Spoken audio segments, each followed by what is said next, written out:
Hello my dear students, मैं राहुल संगई फिर से आपका स्वागत करता हूं डेफिनेट सक्सेस पाठशाला पर। और आज के इस वीडियो में हम पढ़ने वाले हैं पावर शेयरिंग चैप्टर के मोस्ट इंपॉर्टेंट एमसीक्यूज। ठीक है, चलिए तो स्टार्ट करते हैं एमसीक्यू से डायरेक्टली। पहला एमसीक्यू दिया हुआ है, जजेस can check the functioning of laws made by the law कौन बनाता है भाई? हमें मालूम है लॉ बनाना किसका काम है? लेजिस्लेचर का काम है। यानी कि जो जुडिशरी है वो लेजिस्लेचर के बनाए हुए लॉ को चेक कर सकती है। तो हमारा आंसर होगा ऑप्शन सी। ठीक है, चलिए बहुत सिंपल सा क्वेश्चन था पहला। आगे देखते हैं। A legitimate government is one where citizens through participation acquire a stake in the system, through roles acquire a stake in the system, without participation acquire a stake in the system. ये तो बिल्कुल गलत है और ये गलत है तो मतलब डी ऑप्शन भी नहीं हो सकता। ठीक है, तो एक लेजिटिमेट गवर्नमेंट क्या होती है ये हमें कहां से मिल रहा है? हम जो पावर शेयरिंग के जो रीजंस पढ़ते हैं उसमें जो मॉरल रीजंस पढ़ते हैं उसमें ये पॉइंट आता है ना। तो हमारा आंसर होगा a legitimate government is one where citizens through participation acquire a stake in the system. ठीक है, यानी ऑप्शन ए। ठीक, चलिए नेक्स्ट क्वेश्चन पर आते हैं। ये इस चैप्टर के एंड में कुछ केस स्टडीज आपको दी हुई हैं और ये क्वेश्चन उस केस स्टडी से लिया हुआ है ना। तो आपको कुछ जो केस स्टडीज दी होती हैं आपको उनको भी स्टडी करना है, जैसे कि यहां पर है ना। तो Bombay high court ordered the Maharashtra state government to immediately take action and improve living condition for the 3000 odd women at 7 women's homes in Mumbai, 2000 odd children at 6 children's home in Mumbai, 2000 odd children at 7 children's home in Mumbai and none of the above। तो यदि आपने case study पढ़ी है तो आप इस question का answer कर पाएंगे, अदरवाइज नहीं। तो केस स्टडी के बेसिस पर ऑप्शन सी इसका करेक्ट आंसर है। 2000 और चिल्ड्रन एट 7 चिल्ड्रंस होम, है ना। ठीक है, तो हमारा आंसर होगा ऑप्शन सी। चलिए नेक्स्ट क्वेश्चन पर आते हैं। बेल्जियम हैज बॉर्डर्स विथ, मतलब बेल्जियम की नेबरिंग कंट्रीज कौन कौन सी हैं, ये क्वेश्चन पूछा गया है। तो बेल्जियम की नेबरिंग कंट्रीज कौन सी हैं? फ्रांस है, नीदरलैंड्स है, जर्मनी है, लग्जमबर्ग है। यानी कि हमारा आंसर होगा ऑप्शन डी। ये चार कंट्रीज जो हैं ये बेल्जियम को घेर के रखे हुए हैं, यानी कि इसकी नेबरिंग कंट्रीज हैं और इसके साथ बॉर्डर शेयर करती हैं। चलिए नेक्स्ट क्वेश्चन पर आते हैं। Which of the following statement is wrong about the population of Belgium? Belgium की पॉपुलेशन के बारे में इनमें से कौन सा स्टेटमेंट रॉन्ग है? 59% lives in Flemish region and speak Dutch language, बिल्कुल सही है।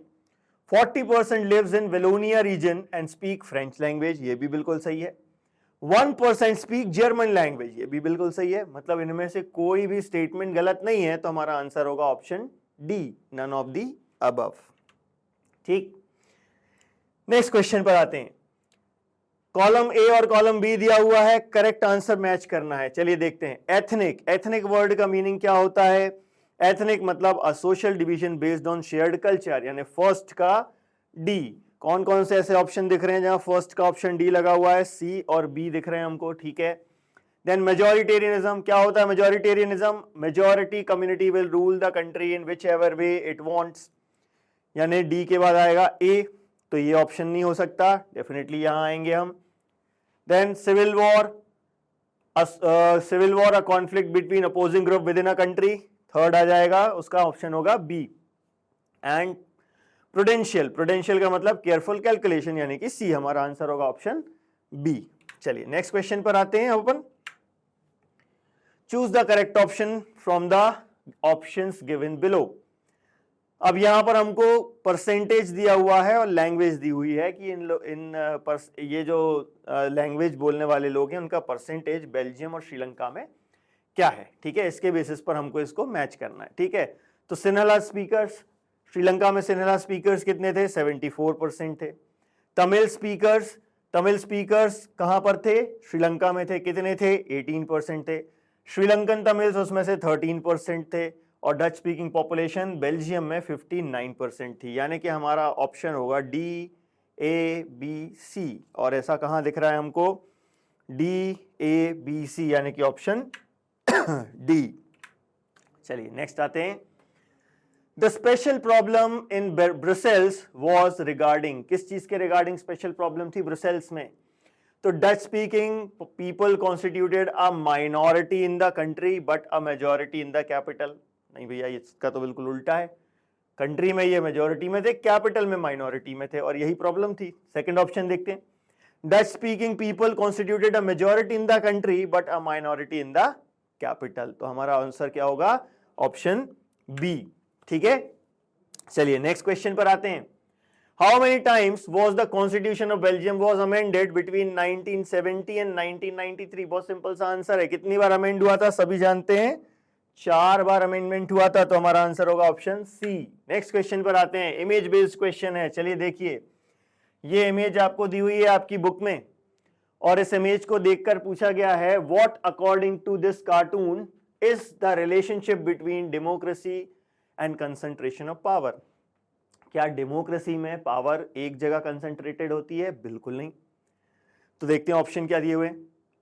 डेमोक्रेसी इंक्रीजेस इंस्टेबिलिटी एंड डिविजिवनेस, बिल्कुल नहीं, गलत है। Democracy opposes the idea of concentration of power, ये बिल्कुल सही है। Democracy promotes the idea of concentration of power, बिल्कुल गलत है। डेमोक्रेसी एकोमोडेट्स सोशल डाइवर्सिटीज, ये भी बिल्कुल सही है। लेकिन इस इमेज के बेसिस पर हम ये डी ऑप्शन नहीं बोल सकते। बात तो ये भी सही है, इस इमेज के बेसिस पर हम बी ऑप्शन बोल सकते हैं, क्योंकि यहां व्लादिमीर पुतिन और जॉर्ज बुश देख रहे हैं, और ये पावर अपने पास रखना चाहते हैं, कंसंट्रेट करना चाहते हैं। और यहां डेमोक्रेसी क्या होती है? इस आइडिया के अगेंस्ट होती है। कंसंट्रेशन ऑफ पावर नहीं होता, पावर जो है डिसेंट्रलाइज्ड होती है। ठीक है, अगले चैप्टर में डिसेंट्रलाइजेशन के बारे में हम डिटेल में पढ़ेंगे। नेक्स्ट पॉइंट पर आते हैं, next question, who elects the community government in Belgium? Belgium में कम्युनिटी गवर्नमेंट कौन इलेक्ट करता था? उस पर्टिकुलर कम्युनिटी के लोग, है ना। तो people belonging to one language community, पहले ऑप्शन सही है ना। लीडर्स ऑफ बेल्जियम नहीं, community leaders of Belgium, citizens of entire country, बिल्कुल नहीं। एक पर्टिकुलर लैंग्वेज बोलने वाले लोग अपनी कम्युनिटी गवर्नमेंट इलेक्ट करते थे, यानी हमारा आंसर होगा ऑप्शन ए। चलिए नेक्स्ट क्वेश्चन पर आते हैं, which one of the following statements about community government is true? ठीक है, कम्युनिटी गवर्नमेंट के बारे में इनमें से कौन सा सही है? Power is shared among different organs of the government, ये कम्युनिटी गवर्नमेंट नहीं होता है। ठीक है, power is shared among governments at different levels, ये भी कम्युनिटी गवर्नमेंट नहीं होता है। Power is shared by different social groups, इसका एग्जांपल है कम्युनिटी गवर्नमेंट, यानी हमारा आंसर क्या होगा? Option C. ठीक है, चलिए नेक्स्ट पॉइंट पर आते हैं। One of the prudential reasons for power sharing is the very spirit of democracy, ये प्रूडेंशियल नहीं, मॉरल रीजन है। People have a right to be consulted on how they are to be governed, ये भी moral reason है। Citizens through participation acquire a stake in the system, ये भी moral reason है। Power sharing is good because it helps to reduce the possibility of conflict between social groups, ये prudential reason है। Prudential मतलब जहां gains and losses का careful calculation हो, तो वो हमें लास्ट में दिख रहा है ना। तो हमारा आंसर क्या होगा? Option D. ठीक है, चलिए नेक्स्ट क्वेश्चन पर आते हैं हम अपने।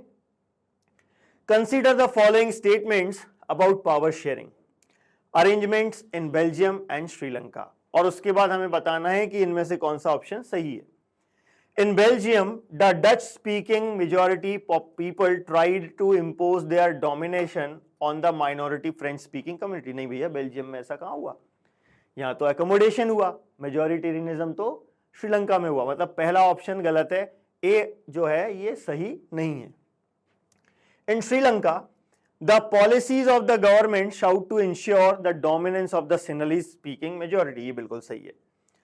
The Tamils in Sri Lanka demanded a federal arrangement of power sharing to protect their culture, language and equality of opportunity in education and jobs, ये भी सही है। The transformation of Belgium from unitary government to a federal one prevented a possible division of the country on linguistic lines, ये भी बिल्कुल सही है। मतलब ए गलत है, बी, सी और डी सही है। तो which of the statements given above are correct, ये पूछा है, तो ए को छोड़कर बाकी करेक्ट हैं, यानी हमारा आंसर क्या होगा? Option D. ठीक है, इसमें दिया हुआ है option B, C and D are correct. ठीक है, चलिए एक और इमेज बेस्ड क्वेश्चन आ गया। ये एक कार दी हुई है और पूछा गया है, the cartoon below depicts Germany's government that was formed after 2005 elections. It included the two major parties of the country, कौन सी? namely the Christian Democratic Union and the Social Democratic Party. The two parties are historically competing with each other. Which one of the following options best explain the cartoon? तो यदि आप book में इसको पढ़ेंगे तो ये जो गवर्नमेंट है ना, ये दो स्टीयरिंग दिए हुए हैं क्योंकि दो पार्टीज मिलकर इसको चलाने की कोशिश कर रही हैं, यानी ये कोलिजन गवर्नमेंट को रिप्रेजेंट करता है ना। तो हमारा आंसर जो है ना वो हमको पहला ही ऑप्शन दिख रहा है, कोलिजन गवर्नमेंट, यानी कि ऑप्शन ए। ठीक है, चलिए नेक्स्ट क्वेश्चन पर आते हैं। Match list 1 with list 2 and select the correct answer using the codes given below. ठीक है, power is shared among different organs of the government. Organs of the government यानी इसको हम हॉरिजॉन्टल पावर शेयरिंग कहते हैं, है ना, या system of checks and balance कहते हैं। ठीक है, तो इसमें देखते हैं भाई, ये दोनों ही ऑप्शन नहीं दिए, क्या दिया है इसमें? फिर कम्युनिटी गवर्नमेंट दिया है, सेपरेशन ऑफ पावर दिया है, कोलिशन गवर्नमेंट दिया है, फेडरल गवर्नमेंट दिया। फेडरल गवर्नमेंट तो होता है वर्टिकल, ये है सेपरेशन ऑफ पावर, यानी ए ऑप्शन जो है उसका सही आंसर है 2। तो ए का 2 एक में ही दिख रहा है भाई, देखते हैं बाकी सब मैच कर रहे हैं कि नहीं। Power is shared among government at different levels यानी कि फेडरल गवर्नमेंट यानी कि 4। Power is shared by different social groups यानी कम्युनिटी गवर्नमेंट यानी कि 1। And power is shared bye 2 और मोर पॉलिटिकल पार्टीज यानी कि ऑप्शन 3 कोलिशन गवर्नमेंट। ठीक है, यानी कि हमारा आंसर बिल्कुल सही होगा ऑप्शन सी। चलिए अब नेक्स्ट क्वेश्चन पर आते हैं। अब हम स्टार्ट करने वाले हैं assertion and reason based question. अब ये assertion and reason based question में हमें मालूम है इस तरीके के 4 ऑप्शंस हमको मिलेंगे। ठीक है, पहला question, in Belgium there is mutually acceptable arrangement for power sharing. बिल्कुल ठीक है, म्यूचुअली एक्सेप्टेबल अरेंजमेंट है पावर शेयरिंग के। क्यों है, देखते हैं रीजन सही दिया है कि नहीं दिया है। The leaders realised that the unity of the country is possible only by respecting the feelings and interest of different communities and regions। भाई बिल्कुल सही रीजन दिया हुआ है, चूंकि लीडर्स को ये चीज रियलाइज हो गई थी इसलिए म्यूचुअली एक्सेप्टेबल अरेंजमेंट्स हैं फॉर पावर शेयरिंग, यानी कि हमारा आंसर क्या होगा? Option A, both are true and R is the correct explanation of A. Next आते हैं assertion, community government in Belgium is elected by 1 language community. बिल्कुल सही है। Community government help in resolving conflict between linguistic groups. बिल्कुल सही है, दोनों सही है। और चूंकि ये रीजन है इसीलिए ये चीज की गई, मतलब कि असर्शन जो है वो रीजन जो है वो असर्शन का बिल्कुल करेक्ट एक्सप्लेनेशन है, मतलब हमारा आंसर जो है वो होगा ए। नेक्स्ट आते हैं अगला question, Belgium and Sri Lanka both faced ethical tensions among different communities. बिल्कुल ठीक है। Both countries resolve the conflict by power sharing arrangements. गलत है, क्योंकि श्रीलंका में पावर शेयरिंग अरेंजमेंट्स नहीं थे, यानी हमारा आंसर होगा A is true but R is false, यानी कि ऑप्शन सी। नेक्स्ट क्वेश्चन पर आते हैं, power sharing is good for establishing stable democracy. बिल्कुल ठीक बात है, स्टेबल डेमोक्रेसी के लिए पावर शेयरिंग जरूरी है। Power sharing leads to ethnic tension. बिल्कुल गलत है, उल्टा बोल दिया यहां तो, यानी कि यहां भी आंसर क्या होगा? A is true but R is false, यानी कि ऑप्शन सी। ठीक है, तो इस एग्जाम में आपको इस तरीके के क्वेश्चंस देखने मिलेंगे, आप इनकी प्रैक्टिस कीजिए। हो सकता है इसी तरीके के कुछ और क्वेश्चंस आपको मिलें, बट इन क्वेश्चन के आने के चांसेस बहुत ज्यादा हैं। ठीक है, अब अपने अगले वीडियो में हम अगले चैप्टर के साथ आपके साथ होंगे, तब तक के लिए थैंक यू वेरी मच।